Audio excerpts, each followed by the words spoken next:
Hello friends, कैसे आप सब लोग। फ्रेंड्स, आज की वीडियो बहुत ही महत्वपूर्ण वीडियो होने वाली है उन सभी स्टूडेंट्स के लिए जो सीटेट का एग्जाम देने वाले 31 जनवरी को।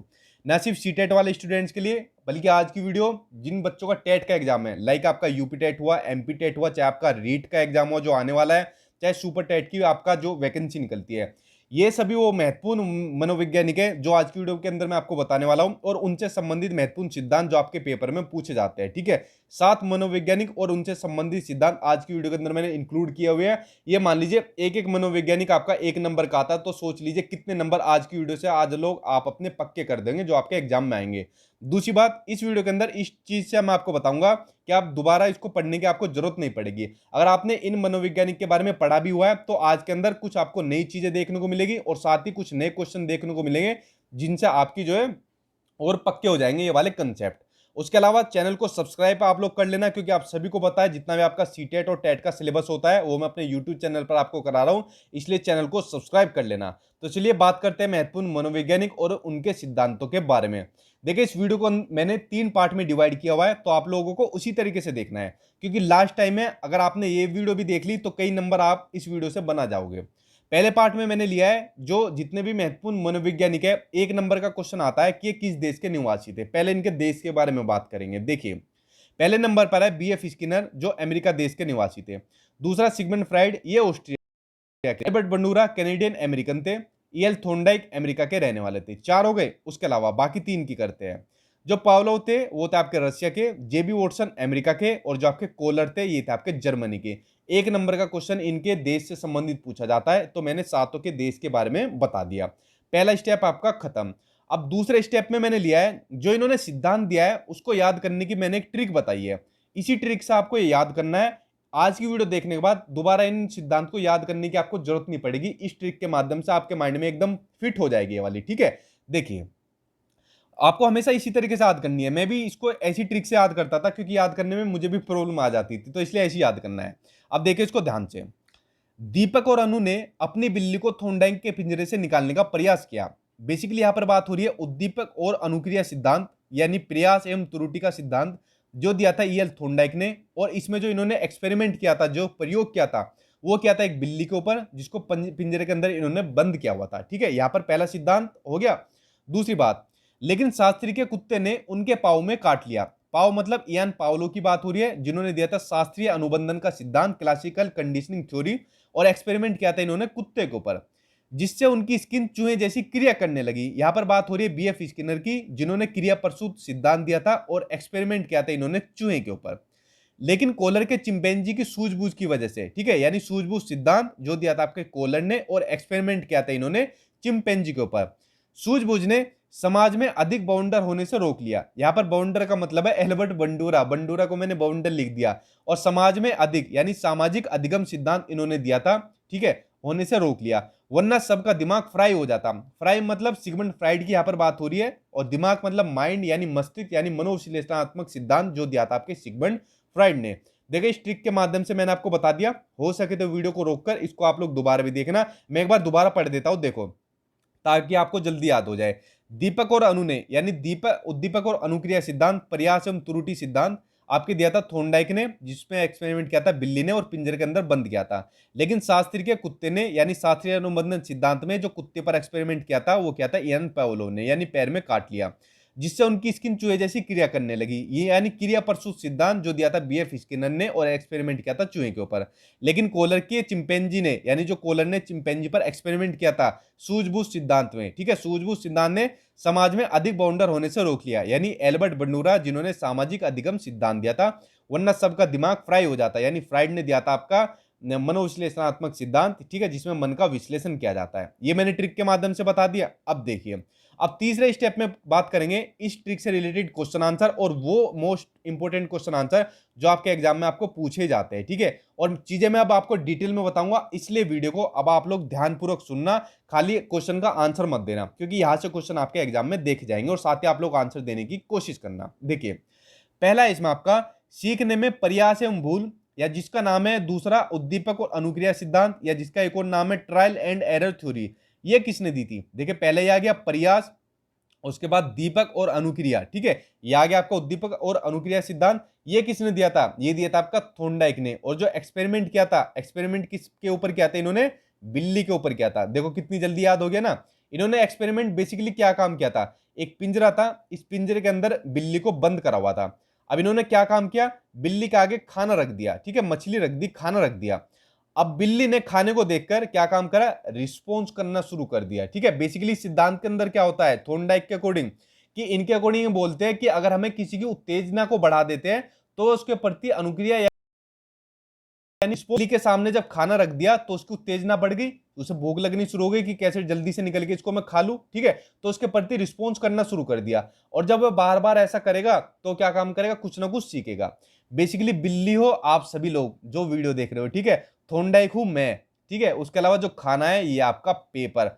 अगर मैं आपके अंदर उत्तेजना बढ़ा दूं, यानी कि देखा आपका पेपर नजदीक आ गया है, इस पेपर को एग्जाम करने के बाद आप गवर्नमेंट टीचर बन जाओगे, तो आपकी उत्तेजना मैंने बढ़ा दी, तो आप क्या काम करोगे? आपका जो रिस्पॉन्स है इसके प्रति, आपकी अनुक्रिया है, वो आप लोग करना स्टार्ट कर दोगे। जैसे बिल्ली ने यहाँ पर एक लीवर था, इस लीवर पर पैर रख दिया और जैसे ये खुल गया तो जाकर खाना खा दिया, ऐसे आप लोग रिस्पॉन्स करना शुरू कर दोगे, ठीक है।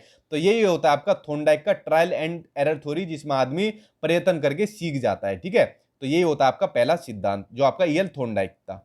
दूसरा, ईएल थॉर्नडाइक से संबंधित 1 नंबर का ये महत्वपूर्ण क्वेश्चन आंसर आपको पूछा जाता है, जो मैं आपको अब बताने वाला हूं। देखिए इसमें बताए गए थॉर्नडाइक ने जो सीखने के नियम बताए गए हैं, और सीखने का नियम 1 नंबर का आपको पूछा जाता है। मैं आपको सारे ही बता देता हूं जो मोस्ट इंपोर्टेंट है। पहले क्वेश्चन पढ़ते हैं।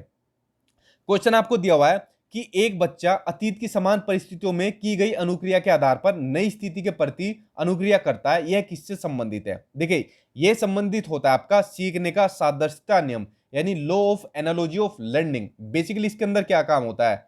देखो इसमें बच्चे ने जो भी अतीत में कोई चीज सीखी हुई है, ठीक है, उसको सीखी गई अनुक्रियाओं के आधार पर जब नई स्थिति के प्रति अनुक्रिया करता है, जैसे मान लीजिए अतीत में यानी पास्ट में हम लोगों ने, आप लोगों ने या बच्चे ने एक साइकिल सीख ली।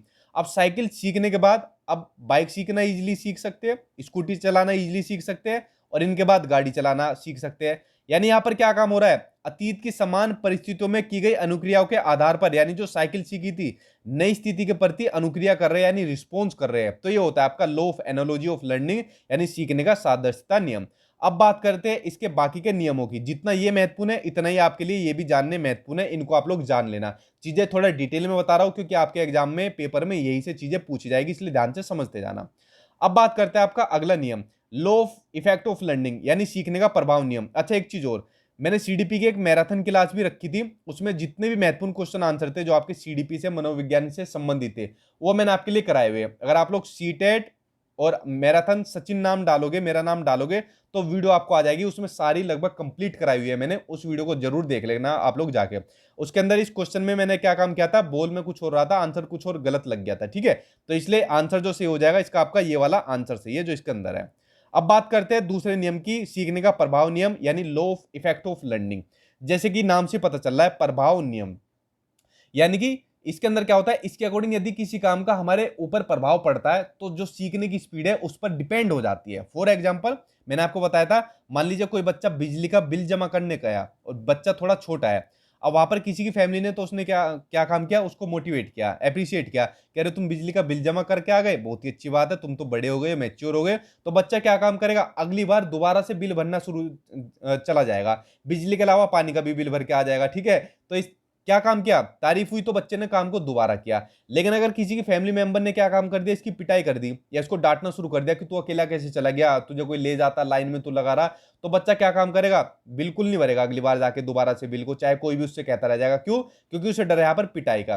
तो बेसिकली यहाँ पर क्या काम हो रहा है, यानी कि किसी काम का हमारे ऊपर प्रभाव पड़ता है तो सीखने की जो स्पीड हो जाती है वो डिपेंडेंट हो जाती है। अगर अच्छा यहाँ पर प्रभाव पड़ा तो अच्छा काम होगा, बुरा प्रभाव पड़ा तो बुरा प्रभाव होगा। तो यही होता है आपका सीखने का प्रभाव नियम। 2 नियम मैंने आपको बता दिए। चलिए उसके बाद बात करते हैं आपके अगले नियम की, यानी सीखने की तत्परता नियम, यानी लॉ ऑफ रेडीनेस, ठीक है। जैसे नाम से पता चल रहा है सीखने का तत्परता नियम, इसके अंदर क्या होता है, जब हम किसी काम को सीखने के लिए तत्पर होते हैं, जैसे कि अभी हमको सीडीपी सीखनी है, ठीक है, कि भाई सीडीपी को हम सीखना है जल्दी ताकि हमारा एग्जाम क्रैक हो जाए और हम लोगों को जॉब मिल जाए।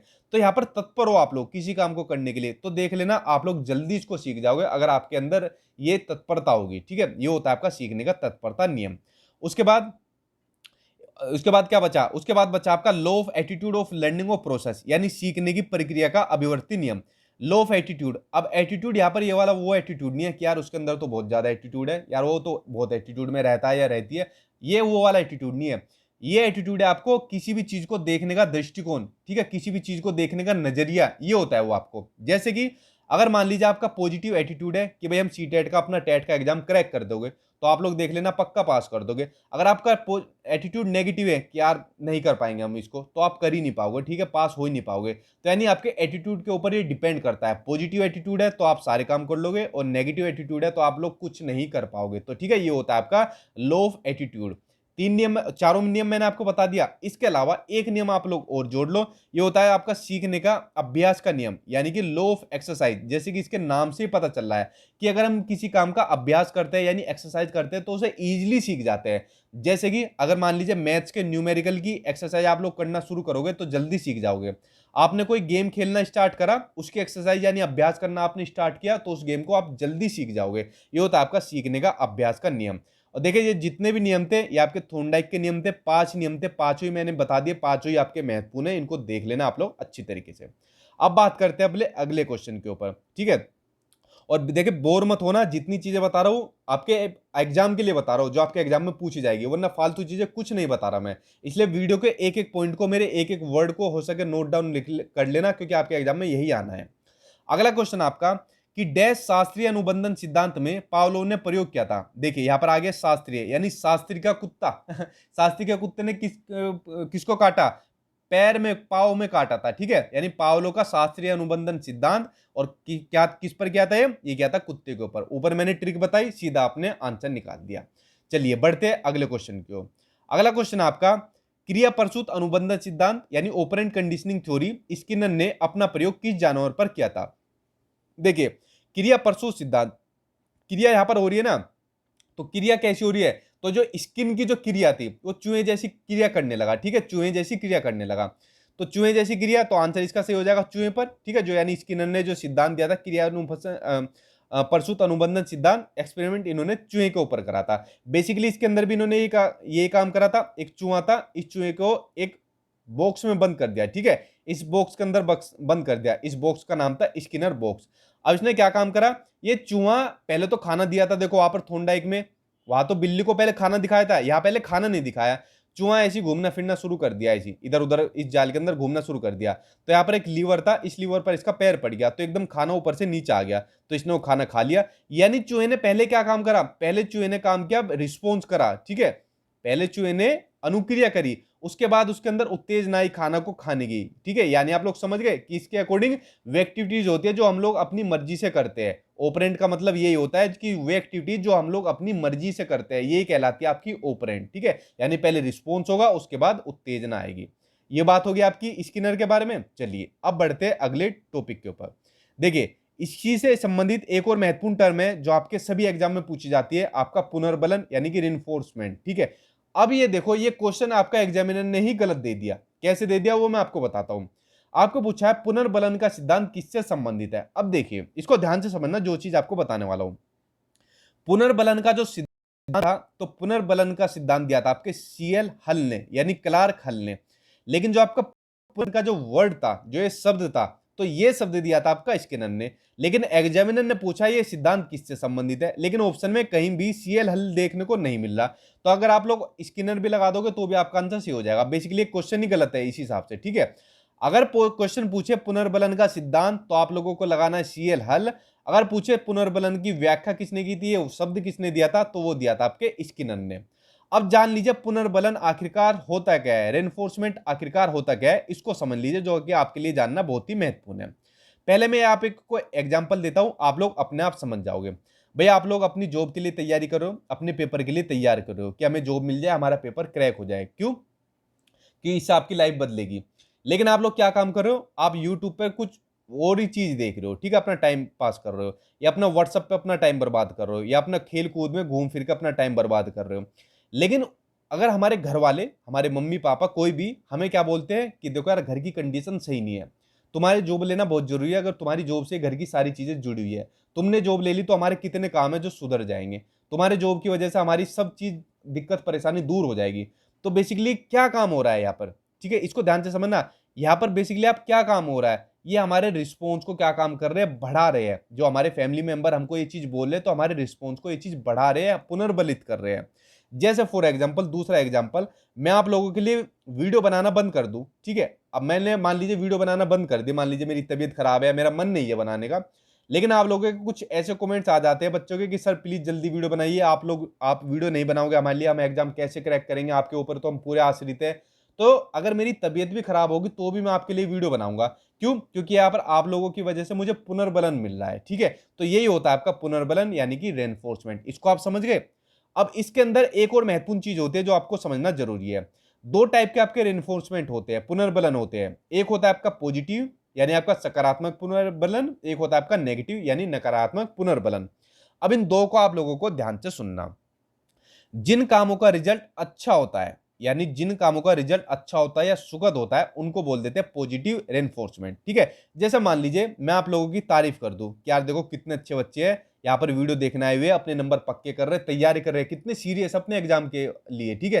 तो आपकी मैंने तारीफ कर दी, आप लोग उड़ गए, हवा के अंदर उड़ गए, ठीक है। तो यहाँ पर क्या काम हो रहा है, बेसिकली यहाँ पर कामों का रिजल्ट अच्छा हो रहा है, यानी आपको तारीफ के जरिए मैं काम अच्छा करा रहा हूं। उसके अलावा नकारात्मक की क्या बात होती है, नकारात्मक को आप लोग ध्यान से समझना, इसके अंदर कंफ्यूजन होती है। देखो, जो सीखने में, इसको चाहे आप लिख सकते हो, जो सीखने में कमी को दूर करके सिखाया जाता है, ठीक है, सीखने में कमी को दूर करके सिखाया जाता है, ये होता है आपका नकारात्मक पुनर्बलन। इसको आप एक एग्जाम्पल से समझ सकते हो। जैसे अभी सर्दी का मौसम है, अभी ठंड हो रही है, अब ठंड हो रही है, हम लोग चाहे अगर बाहर निकल गए तो बाहर हमें लगेगी सर्दी, ठंड लगेगी, लेकिन हमने क्या काम करा, जैकेट ले ली अपनी, जैकेट के अलावा मान लो जो भी हमारे चादर वगैरह, अपने कपड़े, गर्म कपड़े ले लिए, तो हमें सर्दी लगेगी, ठंड लगेगी, नहीं लगेगी। यानी जो समस्या थी इसको क्या काम कर दिया, दूर कर दिया। अगर ये समस्या दूर हो जाएगी तो सीख हम अपने आप ही जाएंगे, यानी हम सर्दी से बच जाएंगे, ठीक है। तो आप समझ गए पॉजिटिव और नेगेटिव पुनर्बलन के बारे में। ये बहुत ही महत्वपूर्ण टर्म थी जो आपके एग्जाम में पूछी जाती है। चलिए बात करते हैं आपकी अगली टाइप के ऊपर।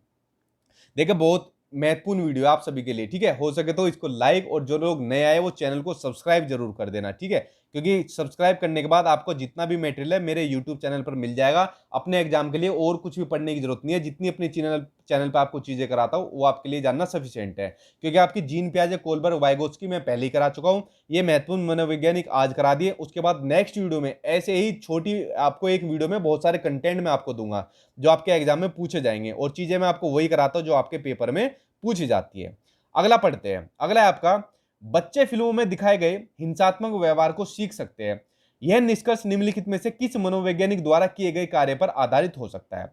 देख ले, जो इसका सही आंसर है वह सही आंसर आपका एल्बर्ट बंडूरा, यानी समाज में अधिक बाउंडर। ऊपर मैंने आपको ट्रिक बताया था ना, समाज में अधिक बाउंडर, यानी कि इन्होंने दिया था आपका सामाजिक अधिगम का सिद्धांत। इसको चाहे आप लिख भी सकते हो, सामाजिक अधिगम का सिद्धांत, ठीक है, सोशल लर्निंग थ्योरी, जो कि आपके दी थी एल्बर्ट बंडूरा ने। इसमें इन्होंने बताया था कि बच्चा अपने समाज से बहुत चीज सीखता है, जैसे हम आप लोग अपने समाज से बहुत चीज सीखते हैं। अब इन्होंने क्या काम किया, इन्होंने एक एक्सपेरिमेंट किया, एक प्रयोग किया। देखो इसको ध्यान से सुनना। इन्होंने एक बच्चे को 3 मूवी दिखाई, इस तरीके से 3 मूवी दिखाई। एक मूवी इन्होंने समाज से जुड़ी दिखाई, जो सोशल चीजें होती है उनसे रिलेटेड दिखाई, ठीक है। तो बच्चे के हाथ में गुड़िया दी हुई थी, एक लड़की थी, उसके हाथ में गुड़िया दी हुई थी। तो जब गुड़िया को समाज से रिलेटेड मूवी दिखाई तो इसने अपनी गुड़िया के साथ भी ऐसे ही व्यवहार करना शुरू कर दिया, गुड़िया के साथ, जो समाज के हम लोग आपस में करते हैं। दूसरी दिखाई इन्होंने प्यार से यानी लव से संबंधित, तो इसने क्या काम किया, बच्ची ने इस गुड़िया को प्यार करना शुरू कर दिया। तीसरी दिखाई आपके वायलेंस से यानी कि आपके हिंसा से संबंधित, तो बच्ची ने क्या काम किया, इस गुड़िया की गर्दन तोड़ दी। तो बेसिकली ध्यान से समझना, अगर जब समाज की दिखाई ऐसा शुरू किया, प्यार दिखाई प्यार करना शुरू किया, हिंसा दिखाई तो हिंसा कर दी। यानी बच्चों को जो चीज दिखाई जा रही है, जो चीज उनको सिखाई जा रही है, उनके सामने जो चीज व्यवहार किया जा रहा है, बच्चा उसको कॉपी करता, अनुकरण करता है, ठीक है। तो यही बेसिकली एल्बर्ट बंडूरा ने अपने सिद्धांत में कहा था, सामाजिक अधिगम सिद्धांत में, ठीक है। तो आप लोग समझ गए इसका आंसर, आंसर आपका थर्ड से हो जाएगा। चलिए बढ़ते हैं आपके अगले क्वेश्चन की ओर। अगला क्वेश्चन आपका, देखिए यहां से आपका ये पूछा जाता है आपके लर्निंग के बारे में, ठीक है, जो भी आपके ट्रांसफर ऑफ लर्निंग है। अब इसको ध्यान से समझना। जब एक क्षेत्र का अधिगम दूसरे क्षेत्र के अधिगम में सहायता करता है तो उसे क्या कहते हैं। यानी एक क्षेत्र का अधिगम, मान लीजिए आपने आज सीडीपी पढ़ ली और दूसरे क्षेत्र के अधिगम में सहायता कर रहा है, यानी आगे आपकी कोई टीचिंग की कोई वैकेंसी निकली तो भाई वहां भी आपकी सीडीपी पूछी जाएगी। तो आपको क्या काम कर रहा है, हेल्प कर रहा है ना, तो ये हो जाएगा आपका पॉजिटिव ट्रांसफर ऑफ लर्निंग, यानी सीखने का धनात्मक यानी सकारात्मक अंतरण। समझ गए। अगर मान लीजिए जब एक क्षेत्र का अधिगम दूसरे क्षेत्र के अधिगम में सहायता की जगह समस्या बन रहा है, ठीक है, यानी प्रॉब्लम बन रहा है, तो ये हो जाएगा आपका सीखने का ऋणात्मक अंतरण, यानी कि नेगेटिव ट्रांसफर ऑफ लर्निंग। जैसे मान लीजिए आपने सीडीपी पढ़ी और सीडीपी पढ़ने के बाद एसएससी का कोई एग्जाम देने चले गए। अब एसएससी के अंदर कोई एग्जाम के अंदर सीडीपी आती है, नहीं आती, तो ये हो जाएगा आपका नेगेटिव ट्रांसफर ऑफ लर्निंग। अगला जीरो ट्रांसफर ऑफ लर्निंग, यानी अधिगम का शून्य अंतरण, यानी जब एक अधिगम क्षेत्र का अधिगम दूसरे क्षेत्र के अधिगम में न तो सहायता करता हो न ही समस्या करता हो, तो ये हो जाता है आपका जीरो ट्रांसफर ऑफ लर्निंग। कि यार मान लो अभी सीडीपी पढ़ ली और सीडीपी पढ़ने के बाद मान लीजिए हमने ईवीएस पढ़ ली, तो सीडीपी की जो आपकी जो चीजें वो ईवीएस में नहीं आनी, और ठीक है, और अगर मान लीजिए नहीं पढ़ोगे तो यहाँ भी आपको कुछ फायदा नहीं मिलेगा, यानी ना तो फायदा और ना ही आपका नुकसान, ही हो जाएगा आपका जीरो ट्रांसफर ऑफ लर्निंग। देखो तीन टाइप के आपके महत्वपूर्ण होते हैं, पॉजिटिव, नेगेटिव और जीरो। इनको अच्छे तरीके से कर लेना, एक नंबर का आपका पूछा जाता है। चलिए बढ़ते हैं आपके अगली टाइप की ओर। देखिए निम्नलिखित में से कौन सा युग्म सही नहीं है वो आपको बताना है। सीखने का उद्दीपक अनुक्रिया सिद्धांत दिया गया ना, दीपक और अनुक्रिया ने क्या काम करा था, थोर्नडाइक की आपकी बिल्ली थी जो, ठीक है, समझ गए। देखिए सीखने का क्रिया प्रसूत अनुबंधन सिद्धांत, ठीक है, क्रिया क्रिया किसके प्रति हो रही थी, चूहे जैसी, यानी स्किन स्किन जैसी, समझ गए ना, जो ऊपर मैंने आपको ट्रिक बताई थी। हो सके तो इस क्वेश्चन के लिए ऊपर वाली ट्रिक देख लो जो ऊपर बताई थी, देखते आंसर शुरू करोगे। सीखने की क्लासिकल सिद्धांत, ठीक है, ये किसने दिया था, पावलो ने, यानी पैर में क्या काम करा था, कुत्ते ने काट लिया था, यानी कुत्ते पर एक्सपेरिमेंट किया था। उसके अलावा ये आ गया आपके हल, जो मैंने अभी आपको बताया था, जिन्होंने कि क्या काम किया था, पुनर्बलन का सिद्धांत दिया था, रेनफोर्समेंट थ्योरी दी थी। तो सीखने का समग्र सिद्धांत ये आपका गलत हो जाएगा, ये तीनों आपके सही हो जाएंगे, और हल्का कर लेना पुनर्बलन का सिद्धांत। देखिए ये ट्रिक के माध्यम से कितने जल्दी आप लोगों ने आंसर निकाल दिए इसके, जो मैंने अभी आपको बताए हैं। अब बढ़ते हैं आपके अगली टाइप के ऊपर, इसको ध्यान से समझिए। यहां पर पूछा जा रहा है कि एक 4 से 5 वर्ष के बालक में अपने पिता की अपेक्षा माता के प्रति अत्यधिक प्रेम की भावना विकसित हो जाती है। चाहे 4 से 5 वर्ष का बच्चा हो, चाहे बड़े भी हो जाते हैं। आपने देखा होगा कि जो लड़के होते हैं वो अपने पिता से तो कम करते हैं प्यार, अपनी माता से यानी मम्मी से ज्यादा प्यार करते हैं, ठीक है।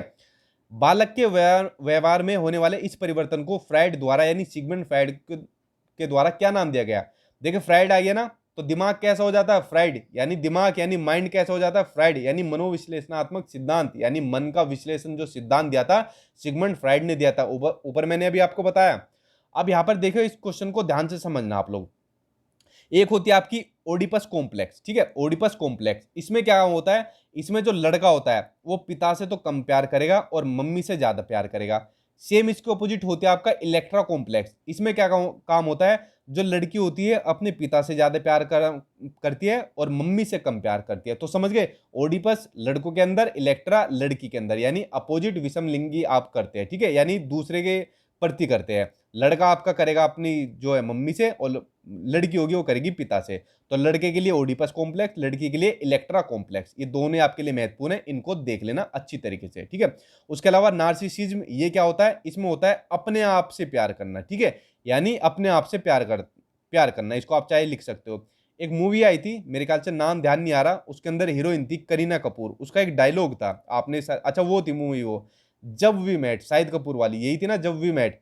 तो इसमें करीना कपूर एक डायलॉग मारती है कि मैं अपनी फेवरेट हूँ, यानी मैं सिर्फ अपने आप से प्यार करती हूँ, ठीक है। तो ये हो जाता है आपका नार्सिसिज्म, सिर्फ अपने आप से प्यार करना। बाकी ओडिपस मैंने बता दिया, इलेक्ट्रा मैंने आपको बता दिया, ठीक है। लड़का मम्मी से और लड़की पापा से। आप लोग भी ऐसे करते होंगे, ठीक है। कोई ना करता तो कमेंट बॉक्स में बता सकता है, वरना ज्यादातर ऐसे ही देखने को मिलेंगे। अगला है सिगमंड फ्राइड से रिलेटेड, जो कि आपके एग्जाम के लिए ये भी बेहद ही महत्वपूर्ण है, जो मैं आपको बताता हूँ। सिगमंड फ्राइड के द्वारा हमारे मूल्यों का अंतरीकरण किस में होता है। क्वेश्चन को आप लोग भूल जाओ, पहले समझो इस चीज को जो मैं आपको बताने वाला हूं।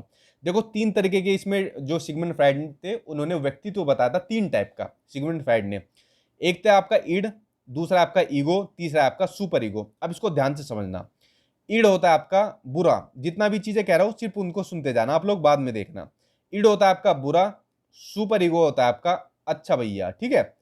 और जो आपका एम होता है, ईगो होता है, ये आपका बीच वाला भैया, यानी कि जो बैलेंस करता है चीजों को। देखिए अगर मान लीजिए किसी का मन करा चोरी करने का, बेसिकली कि इसके अंदर हमारी जो आवश्यकताएं होती है, जो हमारी नीड होती है, सिर्फ उनको पूरा करना होता है। चाहे किसी भी आपको किसी भी नीचे स्तर पर गिरना पड़े, उसको पूरा करना होता है। जैसे हमारी नीड हुई चोरी करने की, हमारी क्या होती है, मतलब किसी की नीड हुई चोरी करने की, तो ईड क्या कहेगा कि भाई कर चोरी, कोई बात नहीं कर यार, तो चोरी कर, ठीक है। इस तरीके से ईड हमको भड़काएगा, आपने देखा ना, इस तरीके से ईड हमको भड़काएगा। मान लीजिए जो कोई भी और अनैतिक काम की इच्छा हुई, मान लीजिए जो आजकल रेप हो जाते हैं या हत्या हो जाती है किसी की, तो वो सब क्या होता है, वो ईड के थ्रू होता है। ईड कहता है हाँ ठीक है, तू अपनी जो तेरी डिजायर है, जो तेरी आवश्यकता है, तू उनको पूरा कर, सेटिस्फाई कर, तू समाज की चिंता मत कर, तू काम कर अपना। तो यानी ये होता है बुरा, यानी जैसे चोरी के लिए उकसा रहा है। लेकिन सुपर ईगो क्या कहता है, सुपर ईगो कहता है नहीं भाई तू चोरी मत कर, ये बुरा काम है, समाज में इसके लिए कोई जंग नहीं है, समाज तेरे ऊपर क्या काम कहेगा, ये अच्छी बात नहीं होती। तो सुपर ईगो होता है आपका अच्छा, जो मना करता है, और ये होता है आपका ईगो जो बैलेंस बनाता है, ठीक है। ये क्या काम करता है, दोनों के बीच बैलेंस बनाएगा। कैसे कि भाई एक काम कर, तू चोरी करने जा रहा है ना, तो भाई अपने चेहरे पर मास्क जरूर पहन लियो, वरना अगर पहचान में आ जाएगा तो क्या काम करेगा, पुलिस तुझे बहुत बढ़िया ठोक देगी सही तरीके से, ठीक है। तो ये क्या काम कर रहा है, बैलेंस बना रहा है। मास्क के साथ साथ एक काम करियो भाई, लाइट भी लेता जियो, अंधेरे में अगर तुझे ना दिखे कुछ, पैसे वैसे ना दिखे, ठीक है। तो इस तरीके से क्या काम कर रहा है, बैलेंस बना रहा है। यानी जो हमारी डिजायर है, जो भी हमारे मन के अंदर डिजायर आई कुछ भी करने की, उसको उसको प्लानिंग दे रहा है, एक प्लानिंग करना बता रहा है, जो आपका ईगो होता है। तो आप लोग समझ गए, ईड होता है आपका बुरा, जो जिसके अंदर सिर्फ सेटिस्फाई हो किया जाता है अपनी नीड को, अपनी डिजायर को। सुपर ईगो होता है आपका अच्छा, जो मना करता है, ठीक है, ये आपका समाज से संबंधित हो जाता है। और ईगो जो आपको बैलेंसिंग बनाता है और आपको क्या बताता है, रिजल्ट, कि बेटा अगर पकड़ लिया तो फिर तुझे पुलिस अपना अच्छी तरीके से बता देगी। तो ईड, ईगो, सुपर ईगो, ये सिगमंड फ्राइड की आपकी तीनों ही टर्म है जो आपके लिए महत्वपूर्ण होती है। अब क्वेश्चन आपसे पूछा है, सिगमंड फ्राइड के अनुसार हमारे जो मूल्यों का आंतरिकरण होता है वो किस में होता है। देखो बात होगी ना मूल्यों की, तो मूल्य किस में हो जाएंगे, सुपर ईगो में हो जाएंगे। आंसर आपका तीसरा सही हो जाएगा। समझ गए आप लोग इसको। हो सके तो इस वीडियो को आप लोगों को दोबारा, वैसे मेरे ख्याल से पढ़ने की जरूरत नहीं पड़ेगी, एक बार हो सके तो दोबारा पढ़ लेना, ये सारे कंसेप्ट आपके क्लियर हो जाएंगे, कुछ भी पढ़ने की जरूरत नहीं पड़ेगी आपके एग्जाम तक। अगला देखते हैं, सीखने का सूझ यानी अंतर्दृष्टि सिद्धांत या फिर इनसाइड थ्योरी। देखो सूझबूझ का सिद्धांत, ठीक है, सूझबूझ किसने दिखाई थी, सूझबूझ दिखाई थी भाई आपके चिंपैंजी ने, ठीक है। सूझबूझ किसने दिखाई थी, चिंपैंजी ने। और जो चिंपैंजी था, किसका चिंपैंजी था, कोलर का चिंपैंजी था। ऊपर मैंने आपको ट्रिक बताई है ना, सेम वही आ गया। तो आंसर इसमें सही हो जाएगा आपका, कोलर सही हो जाएगा। तो देखिए फ्रेंड्स, जितने भी ये क्वेश्चन आंसर थे इनसे रिलेटेड वो मैंने आपको बता दिए। अगला देखते हैं, मनोवैज्ञानिक जो आपका बचा हुआ है। व्यवहारवादी डैश ने कहा मुझे नवजात, ठीक है, इसको कर लो, नवजात शिशु दे दो, मैं उसे डॉक्टर, वकील, चोर या जो चाहे बना सकता हूं। ये किसने कहा था, तो देखिए ये जो कहा था, ये कहा था जेबी वॉटसन ने। ये कथन, ये स्टेटमेंट बहुत बार आपके एग्जाम में पूछा गया है, जेबी वॉटसन से संबंधित। और बेसिकली ये मान लीजिए जो व्यवहारवाद होते हैं, तो व्यवहारवाद का जनक किसको माना जाता है, तो व्यवहारवाद का जनक भी जेबी वॉटसन को माना जाता है। और इन्होंने एक्सपेरिमेंट किसने करा था, इन्होंने एक्सपेरिमेंट अपने बेटे के ऊपर ही कर दिया था, ठीक है। बेटे का नाम ध्यान नहीं आ रहा मुझे, मेरे ख्याल से एल्बर्ट नाम है, उसके ऊपर इन्होंने एक्सपेरिमेंट कर दिया था, ठीक है। तो ये आपका समझ गए, तो व्यवहारवादी के बारे में बता दिया है। जिनका ये स्टेटमेंट है वो था आपके जेबी वॉटसन, जो आपके व्यवहारवाद के जनक भी माने जाते हैं। तो फ्रेंड्स देखिए, जितने भी महत्वपूर्ण मनोवैज्ञानिक थे उनसे संबंधित जो आपके क्वेश्चन आंसर आपके सभी एग्जाम में पूछे जाते हैं, जो सीटेट में यहाँ से पूछे जाएंगे, वो सभी बता दिए। इसके बाद अगले पार्ट में मैं आपके लिए कुछ और ऐसी चीज वीडियो लाऊंगा जिसमें आपका सारी चीजें इंक्लूड कर दूं। तो चैनल को आप लोग बिल्कुल सब्सक्राइब कर लेना। और साथ ही कोई जरूरी बात, जिन बच्चों का सीटेट का एग्जाम है, ये मैंने अपने नोट्स बनाए हुए सीटेट के नोट्स, इस पर व्हाट्सअप मैसेज कर देना, इनको ले लेना लास्ट टाइम से, इनका सीटेट का एग्जाम आपका अच्छे नंबर से पास हो जाएगा, जैसे बाकी बच्चों का हुआ है आपका भी पास हो जाएगा, ठीक है। तो फ्रेंड्स आई होप आपको वीडियो पसंद आई होगी। जल्दी मिलेंगे दूसरी वीडियो के साथ। Thank you.